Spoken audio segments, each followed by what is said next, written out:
Hello, Spokane. Phil Tyler. And Meg Demand. And this is Colorful Conversations. And today we're going to have a unique conversation about something that's getting a lot of attention in the media, both locally and nationally. You mean Iran in the Middle East? No. No.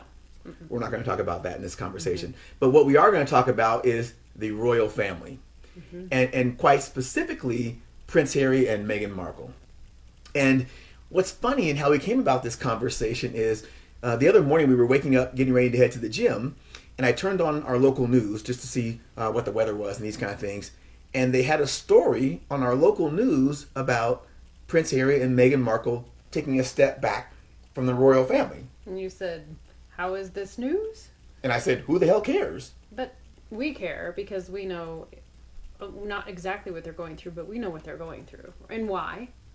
A lot of people are asking, why are they stepping back? Well, what's the real reason? Well, we know the real reason. Sure, I care from the standpoint of an interracial relationship because I know they're suffering from that. It started early on when they started dating back in 2016, I think it was. They were talking about her being divorced. Yes. They talked about her clothing and that she wore something. She wore pants. Pants. To a function. It was sort of like what they did to President Obama with the tan suit. Right.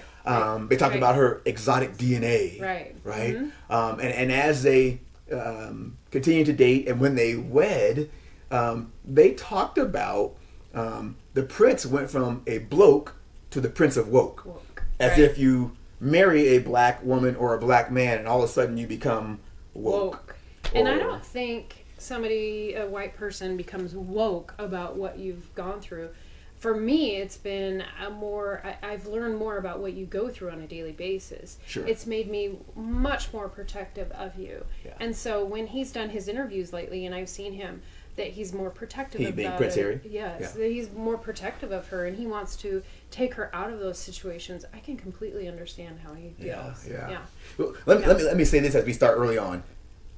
I wish and I hope for 2020 that the term woke gets put to bed. Okay, that's the start there.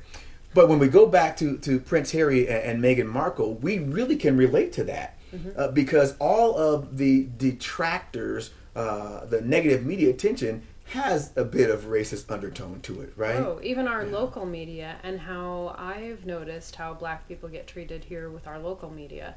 It's really become very sad to me. Yeah. What's sad to me is the attention that this monarchy in the United Kingdom gets in the United States. Here's what's funny about that. You brought this up to me, is how many other monarchies are there in the world? Around dozens, right? I think a couple dozen. I don't know the exact numbers, but there's dozens. And what's unique about that is that the majority of those monarchies are run, right. And so they don't get the attention because that's not the image of beauty and class and privilege that's portrayed in our media. And that's sad. And it's sad for a couple reasons. A, because beauty comes in all shades, shapes, sizes, and colors. Ethnicities, countries of origin, etc. Right.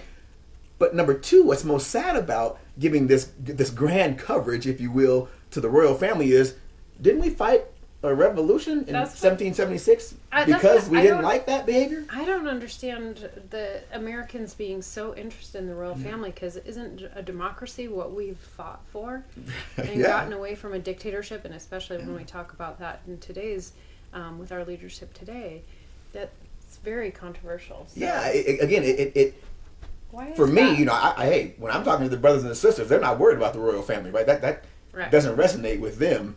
But somehow it does here in the States. But again... But it's an interesting conversation that this situation has brought up. And I think that this is a great conversation for us to have. And the royal family, fortunately, has to talk about it. So, therefore... they don't, which is why they're mad about Prince Harry and Meghan Markle stepping away, because they didn't want to talk about it. Right. They didn't want to talk about the hateful comments that they got. They didn't want to talk about those things, right?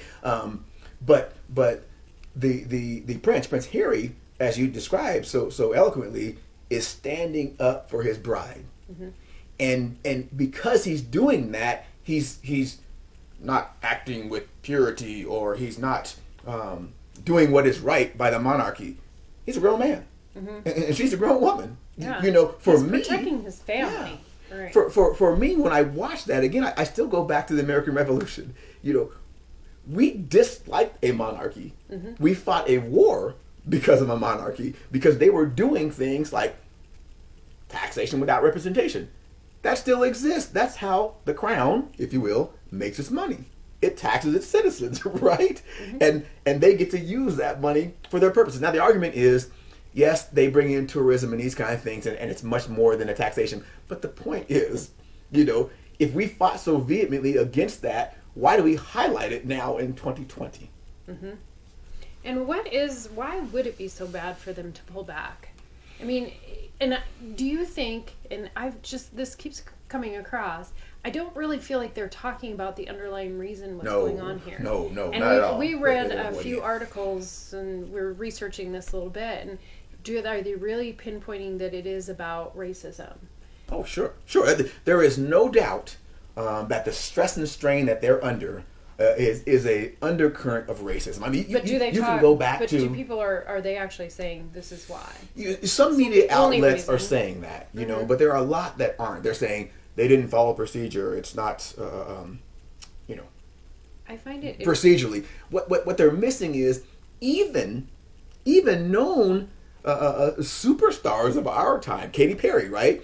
Compared and contrasted her to Kate Middleton. Oh, she should have had her dress refitted one more time. Kate won with her wedding dress. Who cares? Why not just say it was a beautiful wedding? Yeah. Right? And so when you put those things together, all other things being equal, the only difference is race. Right. Okay. Right. That's all I'm saying. And what's sad about that is neither the Prince of Woke or Meghan Markle has been out there banging a drum about racism or these kind of things, but yet they're getting this heat from that, right? They are just trying to exist in a space that is tough for an interracial relationship. Now, in the United Kingdom, it's much more different than here in the United States, obviously. You have a new prime minister who has been known to make some statements that feel a little bit racist, supremacist, etc. And so now you have a royal family that's included some different blood into their royalty. And you can see that the heat that they're under, and they get that. So I can understand their reason to step back. I mean, and we live that examples all the time, you know, in our life, although we're not royal. The one comment that I found interesting is that there's some people are calling them entitled and spoiled, and I just thought the woman got her own money. Exactly. She was an actress in the United States. I agree with that, and I just find it interesting that they're saying that a man who's protecting and a female who's standing up for herself, who wants to get out of that limelight. Hey, but be careful. Black women can't do that. No, women. You're stepping across that line. No. Okay, well, in general, but black women get it a whole lot. They're angry, right? Yeah, and that's a whole nother. We can talk about that another time. But yeah, it's sure been a hot topic, and it's been an interesting conversation with you and I. So. But it's surely something that we can relate to, right? Sure. Because there's always an undertone in messaging, in coverage, etc. When we're talking about an interracial couple, and they're no different, right? They may be part of the royal family, they may be stepping back, but they still get the same treatment. As we have said, when I say we, my family have said, you know, it doesn't matter what level you ascend to. At some point in your life, someone's going to remind you you're black. Yep. Someone's going to remind you that you're involved in a racial relationship. One really quick point that you pointed out to me, Princess Diana, his mom. So she got a little flack at the end because her boyfriends. Dodi Al-Fayed, right, was of a different nationality. So, you know, maybe Prince Harry is just saying, I'm not going to have that same fate befall me and my wife and now my young son. Right. And so maybe that's why they're stepping back. It's very scary for him to see that happen. We're running up against the time. Yeah. So we appreciate joining the conversation. Really, this is a topical conversation that's getting a lot of coverage, but it needs to get coverage in the right light. So until next time, give us a like, share, recommend this. This is Phil Tyler, a black man. And Meg Demand, a white woman. And we'll see you next time on Colorful Conversations.